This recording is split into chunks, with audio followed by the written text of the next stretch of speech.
Olá, estamos aqui de volta agora para entender e conhecer o que é saúde ocupacional.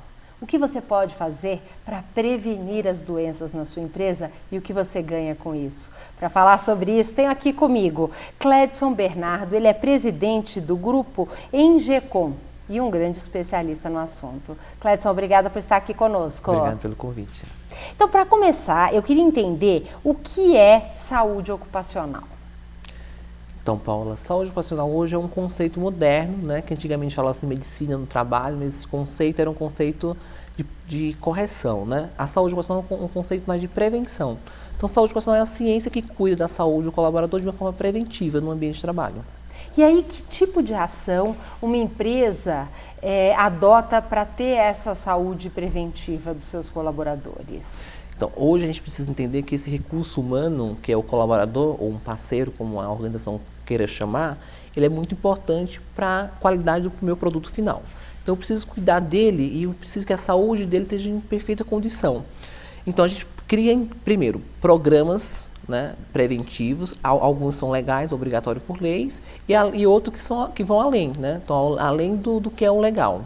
Então, quais são os programas legais que eu tenho que ter? Primeiro, PPRA, Programa de Prevenção de Riscos Ambientais, e o segundo, que são casados, que é o PCMSO, Programa de Controle Médico de Saúde Ocupacional. Resumindo em palavras para leigo, o que eu preciso fazer no PPRA e no PCMSO? Então, o PPRA é uma avaliação do ambiente de trabalho, dos riscos ambientais que existem no ambiente de trabalho, que é assinado pelo engenheiro, e o PCMSO é a análise em cima desse PCMSO, desse PPRA, quais são os exames que esse colaborador e essas funções estão expostas àqueles riscos, são obrigados a fazer de exames. Isso, então, por exemplo, essa avaliação do PPRA é uma avaliação anual. Uma vez por ano eu contrato a empresa, ela vem, faz essa avaliação e me entrega um relatório, e a partir disso o PCMSO vai definir quais são os exames que os meus colaboradores têm que passar e com que frequência eles fazem isso. Exatamente. Ok. E, inclusive, uma das coisas que eu vejo, a gente já tem que pagar, é por lei. E as empresas, na hora de contratar, contratam alguém que finge que entrega um trabalho e um relatório, e a empresa finge que recebe. Paga, recebe a nota fiscal e perde a oportunidade de utilizar uma informação valiosa até para definir outras ações mais preventivas. Você não acha? Sim, existe muito essa questão do papel, né? De eu estar com o papel para atender a legislação. E a gente está com um documento extremamente rico, né? O PPRA e o PCM são programas preventivos mesmo. Então a empresa, o empregador, tem que pegar essa documentação e implementar dentro da sua empresa, para que assim tenha os resultados voltados à saúde e segurança do trabalhador. Perfeito. Aí você falou que existem outras ações. Vamos começar falando um pouco das doenças. Quais são, normalmente, as doenças consideradas ocupacionais? Então, as mais comuns, né, na verdade, a perda auditiva induzida pelo ruído, acima de 85 decibéis, existe a possibilidade de você ter uma perda auditiva induzida pelo ruído, né? As LER da vida, que é lesão por esforços repetitivos. Que são daquelas atividades que, às vezes, quem está no escritório por conta de digitação. Exatamente. Tá. Enfim, e outras de acordo à exposição ao seu risco. Tá. E aí, então, vamos dizer, o que a empresa, qual é a responsabilidade da empresa quando um dos seus funcionários tem essa doença? Então, primeiro existe a responsabilidade de você perder essa mão de obra, né, para um afastamento. Segundo, você tem o FAP, que é o fator acidentário previdenciário, que quanto mais as pessoas se acidentam, se afastam por acidente ou doença ocupacional, você tem essa dedução de tributação previdenciária lá na frente. Aumenta, isso então quer dizer que se eu tenho muito acidente, o fator acidentário previdenciário vai aumentar, é uma porcentagem a mais que eu tenho que pagar no INSS. Exatamente. Se você acompanha implementar o PPRA e o PCMSO, logicamente você está se prevenindo dessas patologias, ou se já existir essa patologia no ambiente de trabalho, você consegue gerenciá-las de uma forma adequada. Bom, e além disso, tem a questão de queda de produtividade, porque um funcionário que falta porque ele tem que ir num tratamento ou porque ele está com dor, acaba comprometendo a produtividade da empresa. Então, que tipos de ação as empresas adotam para evitar que os seus funcionários tenham essas doenças? Primeiro, avaliar os ambientes de trabalho, identificar os riscos existentes e tentar controlar ele na fonte. Né? Depois, monitorar esse colaborador. Eu preciso monitorar, porque muitas das vezes eu tenho um ambiente ruidoso, utilizo o protetor auricular, mas ainda existe a perda auditiva. Ou por mau uso, ou por falta de treinamento, enfim. Então não é só Agora, isso me leva a uma pergunta. A perda auditiva eu acho um negócio interessante, porque pensa bem. Primeiro, como é que você vai saber que o funcionário já não entrou na sua empresa com uma certa perda auditiva, alguma coisa que veio anteriormente? Mas vamos partir do princípio que não, que quando ele entrou estava tudo bem, como você falou. Ele está numa empresa, ele utiliza o EPI adequadamente e mesmo assim apresenta uma perda auditiva. Quem me garante que o problema não é, por exemplo, na casa dele, que ao lado ele tem um lugar com música muito alto todas as noites, um barulho de carro e trânsito, porque tem umas ruas em São Paulo que se colocar a medição, os decibéis devem passar e bem dos 85. Como é que eu, como empresa, posso ser responsabilizada por algo que talvez não tenha sido feito na minha empresa? Então, exatamente. A importância do PCMSO, a importância dos exames médicos, tanto do atestado médico como dos exames complementares que a gente identifica a perda auditiva através da audiometria. E o ruído induzido pelo ruído ocupacional, a perda auditiva induzida pelo ruído ocupacional, ele tem uma frequência, né? Porque ele é contínuo, né? Então, a audiometria me fala que frequência é essa, e aí eu consigo enxergar que essa perda auditiva é induzida pelo trabalho, pelo tempo de exposição. Então, caso o tipo de frequência que a pessoa tenha perdido não esteja ligada às atividades dela, eu consigo comprovar isso? Isso, através da audiometria, que é feita pelo fonoaudiólogo. Tá. Agora, então, vamos falar, porque hoje se fala muito em qualidade de vida. E as empresas têm se preocupado um pouco mais nisso. Então, eu queria saber o que vocês oferecem, ações aí inovadoras nessa área de qualidade de vida para as empresas. Então, na verdade, o Grupo EGECOM faz o quê? O Grupo EGECOM, ele entende que o colaborador ou parceiro de negócio, como queira entender o que é o que chama de funcionário, ele tem que estar bem fisicamente, psicologicamente e socialmente. Então, primeiro que nós fazemos um mapeamento ocupacional dessa empresa. Identificamos quais são as patologias encontradas e definimos o que é patologia ocupacional, o que é patologia não ocupacional. Para nós é muito importante a não ocupacional, tanto quanto a ocupacional. As patologias ocupacionais... Que são aquelas geradas dentro da empresa, por função do trabalho que a pessoa desempenha. Exatamente. A gente vai identificar elas e vamos começar a acompanhar esse colaborador através de uma equipe multidisciplinar. Médico do trabalho, engenheiro, fisioterapeuta, psicólogo, enfim, de acordo com a patologia encontrada. As patologias não ocupacionais, que são tabagismo, obesidade, a partir daí nós criamos programas de qualidade de vida para esse colaborador. E me conta alguns dos programas que vocês já implantaram em clientes. Então, são vários, né? Depende do cliente, depende da atividade do colaborador, sempre pensando na questão de segurança. Alguns. Programas verão. Então, todas as sextas-feiras durante o verão, os colaboradores de um cliente nosso vai de bermuda, chinelo e camiseta. Todas as sextas-feiras durante o verão. Né? A gente leva para dentro das empresas pilates, leva para dentro das empresas massagem, a gente leva dentro da empresa profissionais da área de beleza, cabeleireiros, podólogos, massagistas, esteticistas, tudo para dentro da empresa. Agora, pensando um pouco no empresário da pequena e média empresa, que nem sempre tem verbas para pagar tudo isso. Então, por exemplo, imagino que para alguém que trabalha com muitas mulheres no escritório, ter uma manicure que fosse lá uma vez por semana e pudesse fazer a unha das mulheres e tal, pode ser visto como um benefício muito interessante. Mas às vezes a empresa não tem verba para bancar esse custo. Ela pode repassar parte desse valor para que o próprio funcionário pague? Como é que é o usual disso? Sim, porque não necessariamente o empregador precisa custear aquele valor. Ele pode fazer e no próximo pagamento cobrado do colaborador.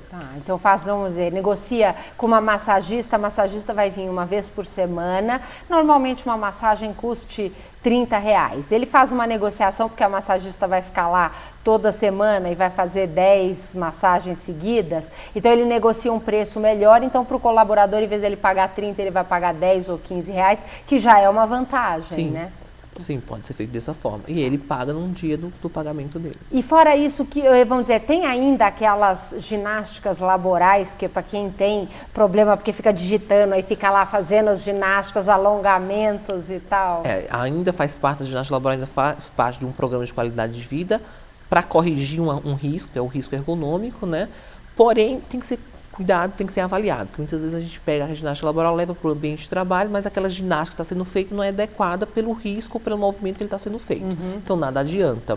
Então, a ginástica laboral tem que ser avaliada por um profissional adequado, um fisioterapeuta ou um professor de educação física. E normalmente esse tipo de ginástica ela tem que ser feita diariamente, não tem? Sim, para não perder o foco. E aí, mas aí vamos dizer, existem exercícios em que um fisioterapeuta poderia vir uma vez por semana na empresa e passar, ó, os exercícios para essa semana são esses. E aí alguém do Recursos Humanos fica responsável e fala, gente, agora é a hora, vamos lá. Cria uma rodinha dos funcionários e pratica aqueles alongamentos? Olha, algumas empresas fazem. Nós não orientamos dessa forma. Por quê? Porque às vezes aquela pessoa orienta a fazer um exercício, aquela pessoa faz errado, depois se machuca, e aí como é que fica, né? Então a gente acaba tendo um problema mais na frente. Entendi. Porque eu acho que o grande dilema é custo, né? Porque essas ações todas são maravilhosas, mas como implantá-las sem agregar custo para a pequena empresa? Então, às vezes, a questão de ginástica, né? Tem empresas que incentivam a corrida. E você falou também uma questão de obesidade e de tabagismo. Que ações as empresas costumam adotar para auxiliar funcionários que tenham esse tipo de problema? Veja, olha, nós temos, além de palestras educativas e orientativas, nós temos acompanhamento com psicólogos, mas também existe uma parte do governo, que o Grupo Em Jogo, quem faz? Muitas vezes o empresário não quer investir num programa de qualidade de vida voltado ao tabagismo, mas podemos usar serviços públicos que existem, que leva para dentro da empresa e tem o mesmo efeito. Olha que bacana. Então quer dizer que usando um pouco de criatividade, a pequena e média empresa também pode ter acesso a esses programas. Existem vários acessos. O Centro de Referência do Trabalhador, existem vários programas que são gratuitos. O próprio SESI, né, a Fiesp, existem programas já deles que são gratuitos, ou se for cobrado é muito pouco. Olha que interessante, muito legal. Eu vou trazer agora um quadro Planeje Seu Sucesso com dicas de planejamento para a nossa audiência que está nos assistindo. Acompanhe essa dica especial para você.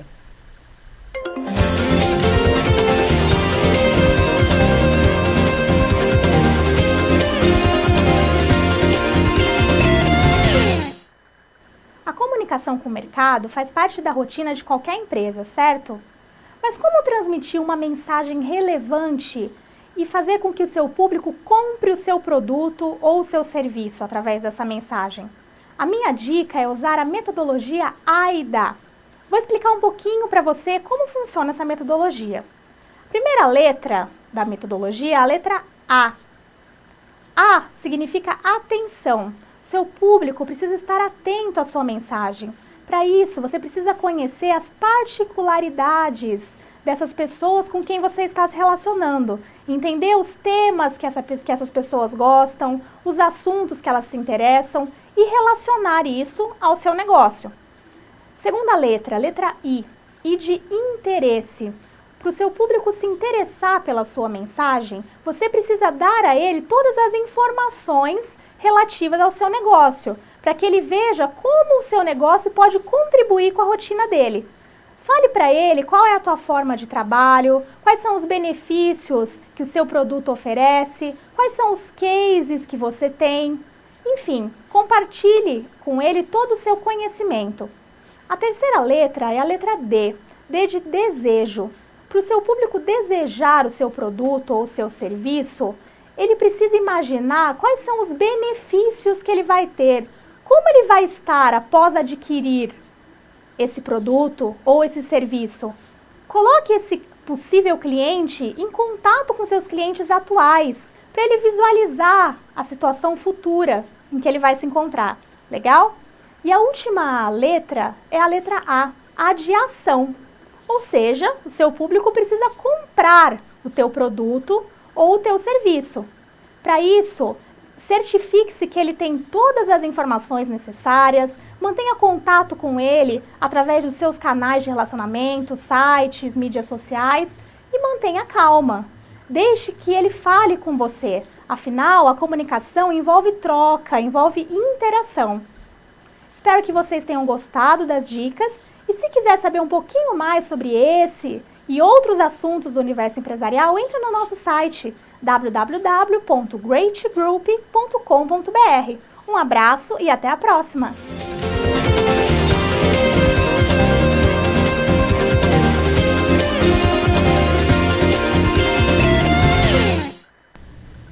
E você está planejando o seu sucesso? Nós voltamos aqui falando sobre saúde ocupacional e qualidade de vida com o Cledson. Cledson, como é que vocês normalmente, quando vão implantar um programa de qualidade de vida e de prevenção em relação à saúde ocupacional, vocês têm algum tipo de planejamento? Sim, nós vamos à empresa, avaliamos, inclusive não só o ambiente de trabalho, né, mas a filosofia da empresa, né, do dono da empresa, é muito importante. O que é que ele entende também como qualidade de vida. Então, a partir daí, nós avaliamos, analisamos e criamos um planejamento para implantar esse programa de qualidade de vida. Bacana. Para a gente fechar nosso programa, eu gostaria só de saber um pouquinho sobre acidente de trabalho. O que caracteriza um acidente de trabalho? Então, um acidente de trabalho é tudo que acontece através do exercício da sua função, né, que causa uma lesão corporal, uma perturbação funcional ou leve à morte, né? Isso é a característica conceitual do acidente de trabalho. E qual que é a responsabilidade do empresário e da empresa quando acontece um acidente do trabalho? Enfim, tem alguns direitos que esse colaborador tem quando é considerado acidente de trabalho, além de algumas tributações que também irá aumentar para o empregador. Que é a questão do FAP. Que é a questão do FAP. Do fator. E vamos dizer, a empresa, aconteceu um acidente, ela tem que abrir um CAT, não é? Que é o comunicado de acidente de trabalho. Até 24 horas depois do acidente. Lembrando que a ida e a vinda de casa para o trabalho ou na hora do almoço também é considerado acidente de trabalho 1 hora antes e 1 hora depois. Olha só, quantas responsabilidades. Cledson, eu quero agradecer muito. Se alguém quiser entrar em contato com você, você pode deixar um site do grupo, um e-mail de contato. Então, nosso site é www.grupoengcom.com.br. Nosso e-mail é grupoengcom@grupoengcom.com.br. Quero agradecer muito a sua presença, parabéns pelo trabalho. Obrigado. Olha só, quero passar para você uma dica. Esta semana está acontecendo no Expo Center Norte a Franchising Expo, a maior feira de franquias do mundo, organizada pela ABF, Associação Brasileira de Franchising. Então essa feira vai acontecer nos dias 12, 13, 14 e 15 de junho, aqui em São Paulo, da 1 da tarde às 8 ou 9 da noite. Vale a pena você visitar, se estiver interessado e pensando em abrir o seu próprio negócio, considerando a franquias. Inclusive, eu estarei lá no estúdio da TV Franchising, fazendo as entrevistas, para trazer um pouquinho das novidades que estão acontecendo lá para toda a nossa audiência. E eu agradeço a Lia Cabeleireiros, que está ali em Pinheiros, sempre caprichando no meu visual, com uma equipe que atende com muito carinho e atenção. E agradeço a Q Design, uma agência de branding. Eles desenvolveram o nosso logotipo e o nosso site. Você já viu o site novo do programa Alma do Negócio? Entre lá, almadonegócio.tv. Muitos vídeos, entrevistas, podcasts dos nossos programas na Rádio Mundial, FM 95.7, toda quarta-feira às 7 da noite. Você não pode perder. Te espero também nas redes sociais. Facebook, você encontra Paola Tucunduva e também a fanpage do programa Alma do Negócio. Estamos também no Twitter. Gosto muito de interagir e receber as suas ideias e as suas sugestões. Muito obrigada, uma boa tarde e até a próxima semana.